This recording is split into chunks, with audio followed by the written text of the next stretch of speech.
Hello दोस्तों, स्वागत है आपका मेरे YouTube चैनल पे। दोस्तों, आज इस वीडियो में बात करेंगे हम रॉ के रॉ वर्ण जो होता है उसके प्रकार के बारे में, क्योंकि रॉ अलग अलग तरीके से प्रयोग किया जाता है शब्दों में। पहला जो रॉ का प्रकार होता है वो होता है रेफ, यानी रॉ जब किसी वर्ण के ऊपर लगता है।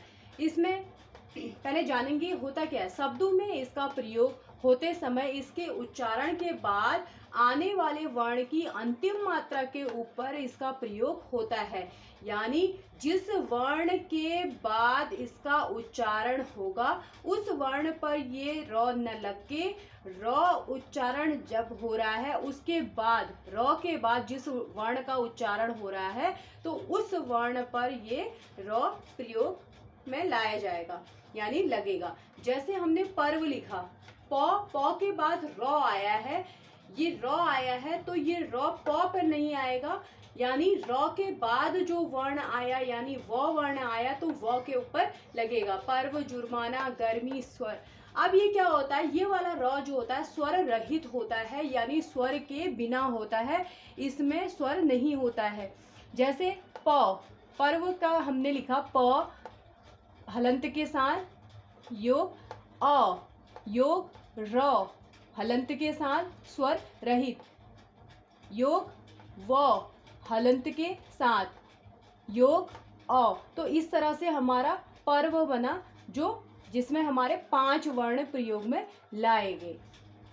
अब दूसरा इसका रॉ का रूप है पदेन। पदेन यानी पद के नीचे लगेगा, वर्ण के नीचे पाई वाले व्यंजन में लगते हैं। जैसे स्वर सहित रूप होता है इसका, ये जो होता है पदेन वाला रॉ स्वर के साथ होता है, पाई वाले व्यंजन में लगते हैं। पाई वाले मतलब क्या होता है, पाई का मतलब होता है पैर वाले।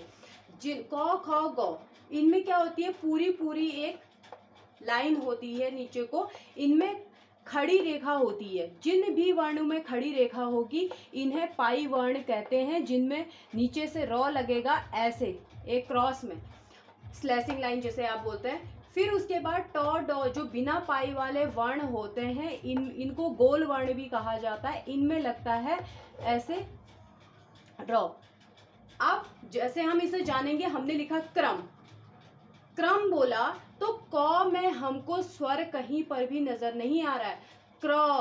रॉ में हमको स्वर का उच्चारण यानी ध्वनि सुनाई दे रही है। रॉ का उच्चारण जब हम कर रहे हैं तो क्रम, क में जब रॉ की ध्वनि निकल रही है तो रॉ के बाद अ का उच्चारण हो रहा है, न कि क में हो रहा है, तो इसीलिए इसको स्वर सहित कहा जाता है। स्वर सहित रॉ होता है क्रम। क हलंत के साथ योग, र हलंत के साथ योग अ, हलंत योग, म हलंत के साथ योग अ। तो इस तरह से क्या बन गया, हमारा क्रम बन गया। अब हमने लिखा राष्ट्र, यानी गोल वर्णों में जो चिन्ह होगा वो ऐसे आएगा, दोहरी रेखा आती है, एक आगे को एक पीछे को, क्रॉस में लाइन आएगी। इनको गोल वर्णों के ऊपर होगा जिनमें पाई रेखा नहीं होती है।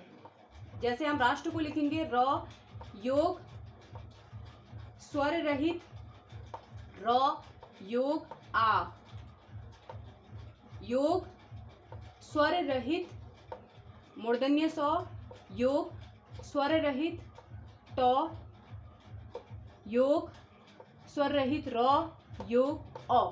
तो इस तरह से हमारा क्या बन गया, राष्ट्र बना। ठीक।